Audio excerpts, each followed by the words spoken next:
À côté de Bikini Bottom se trouvait un endroit appelé Bubble City, une ville avec un style architectural vraiment unique. Monsieur Krabs y avait même ouvert une succursale du Krusty Krab. À Bubble City, les employés de bureau pouvaient voler.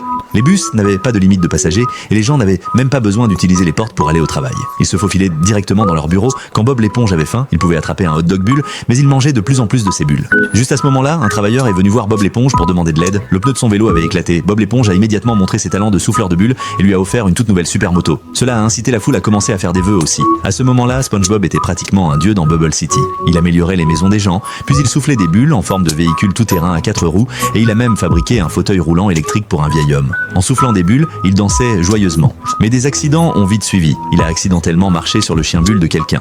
Essayant de soulever son pied avec précaution, il finit par écraser le pauvre chien en morceaux. Puis son pied commença à glisser et il perdit le contrôle. Pendant ce temps, un couple de bulles venait de se fiancer.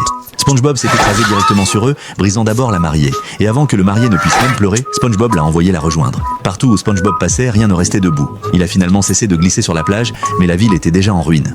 Les habitants pleuraient de désespoir et Bob l'éponge fut arrêté par la police des bulles et jeté en prison. Ne voulant pas inquiéter Monsieur Krabs, Bob l'éponge essaya de l'appeler mais le téléphone était en mode enregistrement vidéo. Au crabe croustillant, les clients mouraient de faim et Carlo ronflait toujours. Monsieur Krabs était sur le point de perdre son sang-froid quand il remarqua que la cuisine était complètement vide.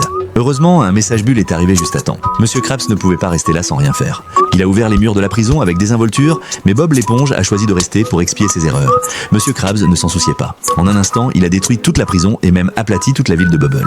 Cela rendit Bob l'éponge encore plus coupable. Heureusement, l'un des habitants qui l'avait aidé auparavant lui donna une bouteille d'eau à bulles, et de là, une toute nouvelle ville bulle naquit. Monsieur Krabs ouvrit une autre succursale du crabe croustillant là-bas, et les affaires prospéraient plus que jamais. Ses caisses enregistreuses débordaient d'argent.